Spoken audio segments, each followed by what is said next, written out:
전도자가 누릴 평생 기도.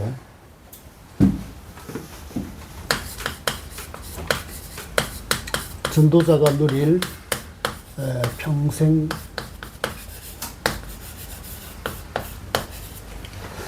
기도.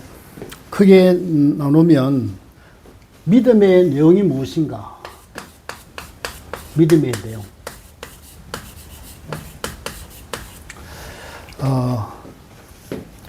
믿음 내용이 풍성해야 되겠죠. 그러면 믿음에는 어떻게 무엇을 실천해야 되는가? 실천하고 도전하는 이 부분 성경에서 말씀하고 있습니다. 그러면 믿음의 결국은 뭔가? 믿음의 결론이죠. 믿음의 결국 베드로전서 1장 9절에 보면 믿음의 결국 곧 영혼 구원이다. 내가 구원받는 게 믿음의 이유입니다. 그리고 내가 구원받으면 이제 복음하러 나가죠. 많은 사람을 살리는 게. 그게 사도행전 속으로 들어가는 겁니다. 그래서 오늘은 믿음의 내용, 그 첫째, 믿음의 내용은 성삼위 하나님.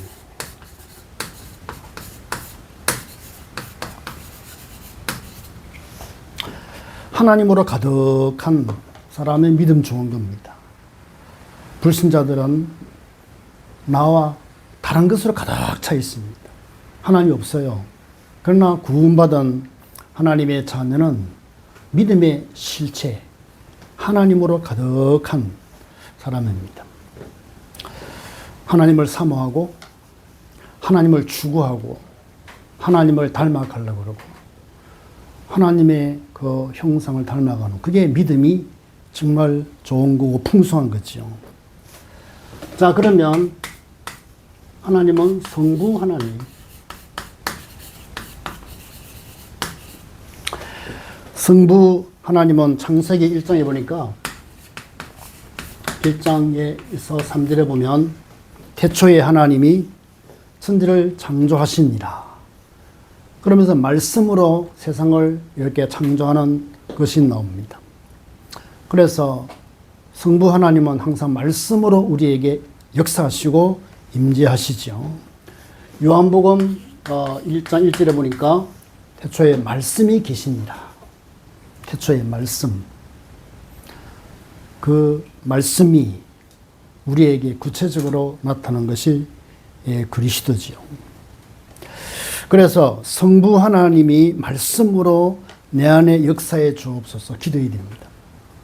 오늘도 날마다 나는 구원받은 하나님의 자녀로 성부 하나님이 말씀으로 내 안에 역사해 주시고 오늘 또 말씀을 깨닫게 하시고 참 이렇게 기도하는 것은 믿음이 있는 사람이고 참 믿음이 있는 사람은 늘 이렇게 기도합니다. 시편 1편에 보니까 복 있는 사람이 누구인가? 복 있는 사람. 복 있는 사람은 여호와의 말씀을 주야로 묵상하는 자다. 여호와의 말씀을 주야로 묵상하는 사람, 말씀 보고 싶어하고 말씀을 읽고 싶어하고 말씀을 실천하고 싶어하는 사람, 믿음 좋은 사람이에요. 믿음이 아주 든든한 사람입니다. 그래서 하나님의 말씀이 내 안에 잘 박힌 못처럼 박히게 하옵소서. 그리고 그 말씀이 내 생각과 내 마음과 내 영혼과 몸에 역사하게 하소서. 창조 역사 일어나도록 하나님 도와주십시오. 이렇게 기도하는 사람은 진짜 하나님을 사랑하는 거죠. 예, 구약 성경에서 하나님을 진정 사랑했던 분은 다윗이잖아요. 그 다윗이 일대기를 보면 전부 얼마나 말씀을 사모하고 사랑하는지 얼마나 귀한지 모릅니다. 오늘 이 시대에 참 이런 믿음의 사람, 말씀으로 살기를 원하는 주님을, 하나님을 사랑하는 거죠. 그 다음에 두 번째가 성자 예수님. 성자 예수님. 성삼위 하나님을 우리가 사모하는 그 축복의 사람이 되기 위해서는 성부 하나님의 말씀을 사모하고 성자 예수님에 대해서 성경은 말씀하고 있거든요. 성부 하나님의 그 말씀을 가만히 들어보면 그 안에 핵심이 있어요. 그 안에 핵심이 뭐냐니까 창세기 3장 15절의 주인공, 피제사의 주인공, 여호수아라는 구원의 주인공, 임마누엘의 주인공이 오신다. 이 말씀을 하시거든요. 왜냐? 인간은 처음부터 범죄하고 하나님을 떠났기 때문에 인간의 힘으로는 하나님을 만날 수 없고 가까이 할 수가 없습니다. 그래서 예수 그리스도를 예언했고 그분이 오신다고 늘 성경은 말씀하고 있거든요. 그래서 결국 이 땅 위에서 최고의 기적이 뭐냐니까 성육신 하신 사건입니다. 하나님이 인간을 구원하기 위해서 육신의 몸을 입고 이 땅에 오셨다. 이게 세계 역사의 분기점을 쫙 갈라놔 버렸잖아요. 기원 전, 기원 후, 세사의 역사의 분기점을 싹 갈라놨습니다. 그래서 성육신 하시고 성령으로 역사하시는 예수님이 구원으로 내 안에 역사해 주옵소서. 우리가 이렇게 기도할 수 있습니다. 예수님 오셨잖아요. 십자가의 예수 그리스도. 예수님은 희생하기 위해서 오셨습니다. 예수님은 희생을 통하여 나의 과거 문제, 죄 문제, 이 문제를 해결하시기 위해서 오신 영세전 그리스도라고 그랬습니다. 영세전에 이 땅에 오기로 준비된 자입니다. 그래서 십자가의 예수 그리스도. 여러분들 이게 가장 첫 관문이죠. 사실은 예수 그리스도가 왜 십자가 위에서 저렇게 희생해야 하는가? 구약시대 하나님께 나아갈 때 왜 피제사가 필요한가? 그 많은 숱한 양과 염소와 소를 잡아야 되는가? 참 이런 부분에서 바로 나를 위해서 주님이 희생하셔야 되구나. 내 죄가 영원히 해결할 수 없는 너무너무 엄청난 저주인데 내가 죽는 순간에 이 죄의 무거운 짐에 모든 대가를 엄부에서 당해야 되는 그 어마어마한 것을 인간이 해결이 안 되기에 주 예수님이 이 땅에 오셔야 되구나. 날 위해서 죽으셨구나. 십자가의 그 예수는 바로 날 위해서 죽으셨구나. 이 십자가의 그리스도를 깨닫는 순간에 인생은 바꿔집니다. 모든 문제 해결되는 거예요. 그런데 참 이 사건만 해도 얼마나 엄청납니까? 그런데 예수님은 부활하셨어요. 부활해. 예수님은 부활하셨습니다. 이 부활하셨다는 말은 뭐냐? 고린도에서 말씀하신 대로 성경대로 죽으시고 성경대로 부활하신 분이 바로 예수님이고 그분이 그리스도지요. 그래서 나와 함께 하시는 분은 누구냐? 부활하신 그리스도다. 부활하신 그리스도가 나와 함께 하신다. 이 사실만 생각해도 참 생동감이 넘치잖아요. 하나님이 참 부활하신 예수 그리스도가 나와 함께 하신다. 성경에 보니까 하나님 우편에 계시는데 성령으로 함께 하시기 때문에 나의 이 구원받은 것은 너무 엄청납니다. 자, 부활하신 예수 그리스도로 설명해야 돼도 참 대단하죠. 엠마오로 가던 제자가 예수님은 죽었다. 그래서 생각했는데 부활하신 주님이 나타나셨어. 이렇게 이웃으로 말씀해 주셨잖아요. 몰랐습니다. 그런데 식사 기도 마치고 나니까 안 보여 예수님이. 그때 한 제자 이런 말을 합니다. 너희가 성경을 풀어주실 때에 마음이 뜨겁지 않더냐? 그래, 나도 뜨거웠어. 너도 뜨거웠냐? 이 부활의 주님이 오셔서 말씀 전해주신 게 너무 감사한 거예요. 기적 아닙니까? 고향으로 가던 발걸음이 사명자의 현장 예루살렘으로 돌아갑니다. 핍박이 있지만 부활하신 주님을 만난 제자들은 사명의 현장으로 가는 거예요. 가니까요, 다 부활의 주님을 만났다는 그 사람 얼굴을 보니까 다 확신에 차 있어요. 이게 이제 우리가 살아나는 비결입니다. 예수님은 부활하셨습니다. 예수님은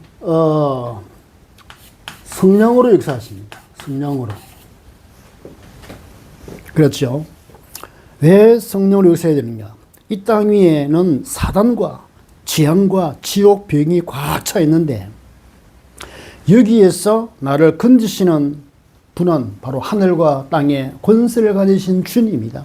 부활하셨기 때문에 하늘과 땅의 권세를 가지신 주님은 지금도 사단에서, 재앙에서, 지옥에서, 우리의 그 흑암의 병에서 건져주십니다.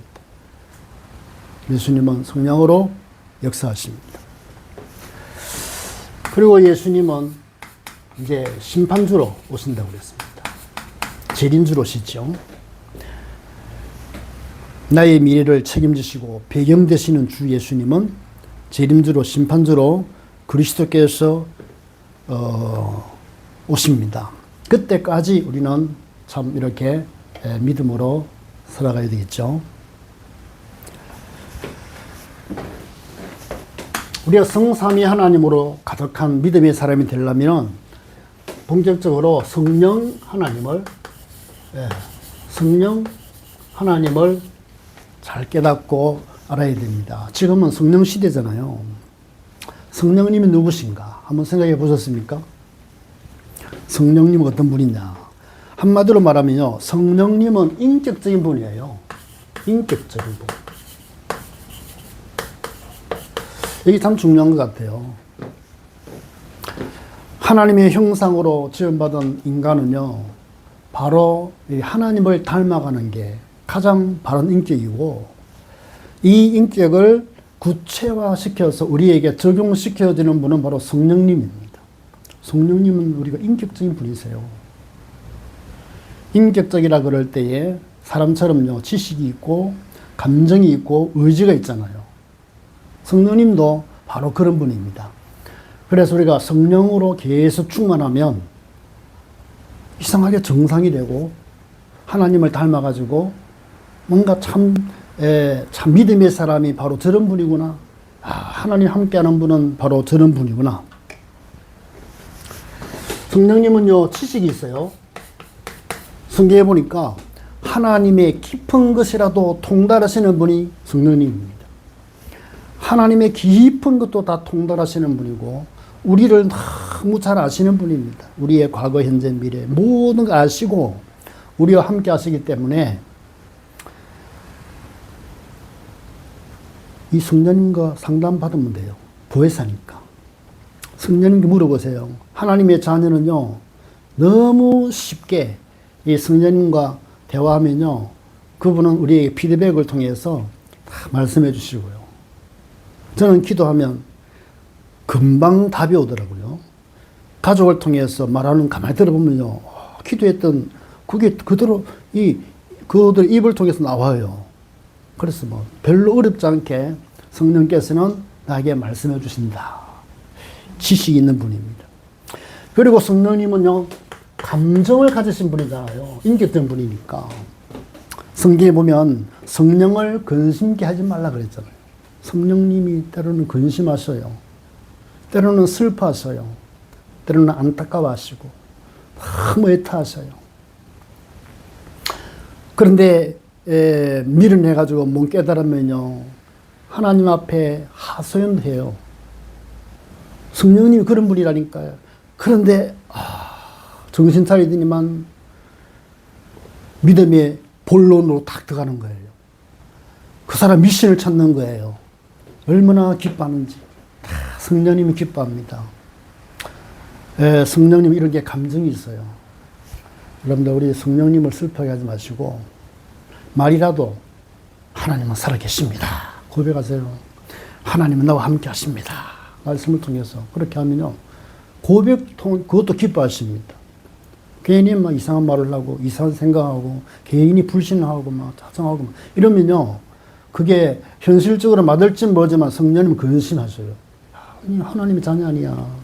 늘 내가 너와 함께 하는데 무슨 걱정이 많고 무슨 염려가 많으냐. 너 나를 안 믿니? 너 나를 신뢰하지 않니? 나는 너를 끝까지 신뢰하고 따라가는데 너는 왜 안 믿어? 성령님은 우리에게 계속 이렇게 말씀하시기 때문에 성령님의 그 감정 이해하시고 주님과 좀 이렇게 교제하시면 좋겠습니다. 성령님은 또 의지가 있는 분이에요. 의지. 이 의지가 뭐죠?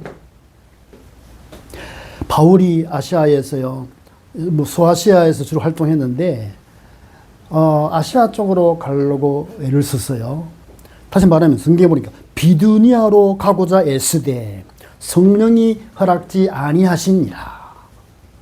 비두니아 쪽으로, 아시아 쪽으로 가려고 막 노력을 했는데 성령께서는 가지 마라 하면서 자꾸 막는 거예요. 막히면 누가 좋습니까? 문이 열리면 기분 좋은 거지. 막히면 힘들잖아요. 그런데 마게도냐에서 환상에 누가 손짓을 하는 걸 보면서 하나님이 성령께서 이렇게 막으셨구나. 마게도나 쪽으로 가라고 하시는구나. 그래서 털었는데 그 마게도나의 첫 성이 바로 빌립보인 거예요. 빌립보에서 누구를 만났습니까? 그 준비된 루디아를 만난 거예요. 루디아는 갈급한 사람이고 하나님을 말씀 듣기로 준비된 자인 거예요. 그래 바울 팀이 기도 주겠는가 싶어서 갔는데 여인들이 모였어. 그게 말씀을 전하는데요. 다른 여자 가운데 유독하게 말씀을 받는 눈이 총명하고요. 말씀 받는 한 사람이 있는데 그게 루디아인 거예요. 루디아가 얼마나 갈급한지 너무 감사해가지고 우리 집에서 말씀 전해달라고. 그러니까 이 빌립보 교회가 그래서 출발한 거 아닙니까? 그래서 성령 하나님이 능력으로 내 안에 역사해 주옵소서. 기도할 수 있겠죠. 지금도 성령께서 내 안에 계시고 나를 인도하여 주시옵소서. 이 성령님이 나와 함께 하신다는 사실을 확신하면요, 기도가 다릅니다. 기도가 그전에는 그냥 내 생각대로 움직였잖아요. 그때부터 다릅니다. 어떻게 기도합니까? 내 생각, 주여 내 마음, 내 영혼, 내 몸 모든 것을 성령으로 붙들어 주시고 사로잡아 주시옵소서. 그렇게 기도하는 거죠. 성령께서 나에게 충만하게 역사하사 오늘 또 그리스도가 구체화되고 하나님의 나라가 임하며 오늘 또 딴 것까지 정인되도록 주님 도와주시옵소서. 기도가 다릅니다. 성령께서 우리를 보실 때에 흐뭇하고 너무 기쁘다. 참 네가 믿음이 있구나. 네가 나를 인정하구나. 너무 귀하다. 예배를 드립니다. 예배가 다르지. 그래서 전도자가 평생 누릴 평생 기도 믿음의 내용 가운데 오늘은 성삼위 하나님, 이 성삼위 하나님으로 가득할 때 믿음이 풍족하고 하나님의 은혜가 넘칠 줄 믿습니다. 한 주간 동안에 믿음에 부유한 사람 되기를 주의 이름으로 축복합니다. 살아계신 하나님, 주님의 은혜를 감사합니다. 이 땅 위에서 믿음으로 살게 하신 것 감사합니다. 믿음의 부유한 자가 되게 하여 주시옵소서. 한 주간 동안에 성삼위 하나님으로 충만하도록 은혜 베풀어 주시옵소서. 감사드렸고 예수 그리스도 이름으로 기도하옵나이다. 아멘.